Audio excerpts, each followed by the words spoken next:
Ever since playing Cavern of Dreams, I've been on a Nintendo 64 era 3D platforming kick. Up to bat today is Super Kiwi 64, a brilliant little game that took me 2 hours to 100%. Trust me, after playing games like Baldur's Gate 3, I like this change of pace. I've been getting worn down with these 100+ hour RPGs. I mean, who has time for those nowadays anyway? You play as a little Kiwi and its moveset is just incredibly simple. You can sprint, jump, glide, and do a little dive thing that'll attack enemies and enable it to latch onto the wall.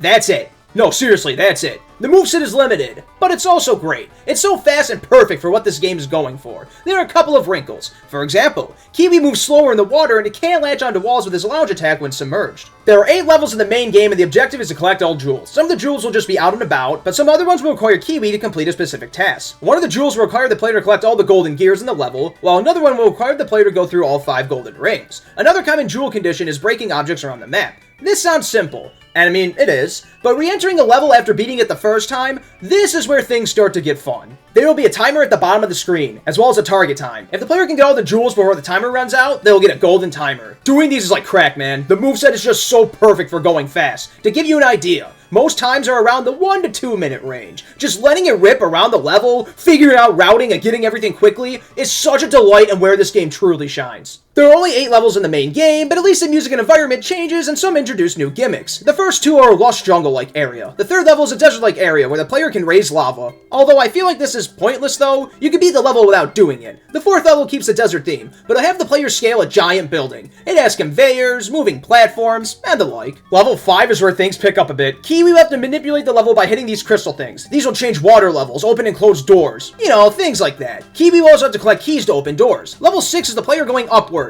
I got nothing about this one, to be honest. Level 7 takes place on a tropical island, and I feel like the theming is just great here. I like the gimmick of grabbing the keys to open this chest. It's a solid level, and it honestly might be my favorite. But oddly, I just don't have much to say here. It's just fun to play on. The best thing about the 8th level is the speed. Kiwi will get an extra boost. It makes this level come alive. I love the gimmick of traveling through the flags in the water. There are also plenty of buildings to climb, and it's just a good time. If the player has completed all the time challenges, they'll unlock a level where they play as Tori. The last 2 jewels will be in this last level, which pretty much is just a glorified password screen. And that's all 50 jewels collected. Luckily, the game is not quite over yet. Super Kiwi 64 is free DLC that contains 2 larger scale levels, as well as a final boss. One of them is a factory-like setting, while the other one is more of a Wild West thing. I'm happy that it's here because the game is already very short, but it only added about a half hour or so to me. I hope they add more in the future. I think this game could be something very special if it was just a bit longer. So, what are some things I didn't like about this game? There really should be a restart button, especially because the game is about retrying levels over and over and over again. You can just pause and head back to the hub world, but this could be a little annoying after doing it several times. Not a huge thing, but it'll help the flow of the game a bit better. The camera will also clip out of bounds a lot too. Honestly, the biggest problem with the game is just the simple fact that it's really short. But not just that, it almost feels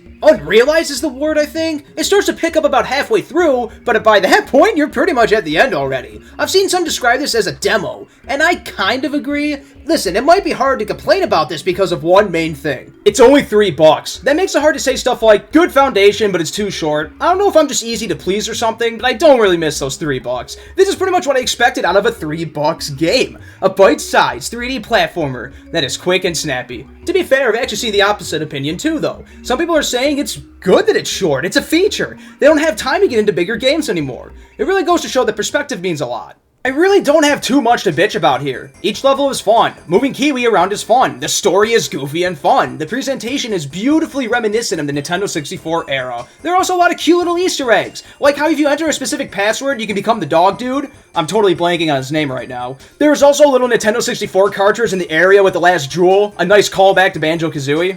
So that's Super Kiwi 64. It's an adorable little gem that is begging to be played by lovers of the Nintendo 64 era. Kiwi's tight movement makes completing these time challenges a dream. The levels are varied in both settings and obstacles, kind of like the original Pikmin. This will be a game that I just come back to from time to time. If I have an hour or so to kill and I just want to have pure fun, Super Kiwi 64, it'll be right there calling my name. I would say more, but I think I should just keep it short and sweet, like Super Kiwi 64 itself.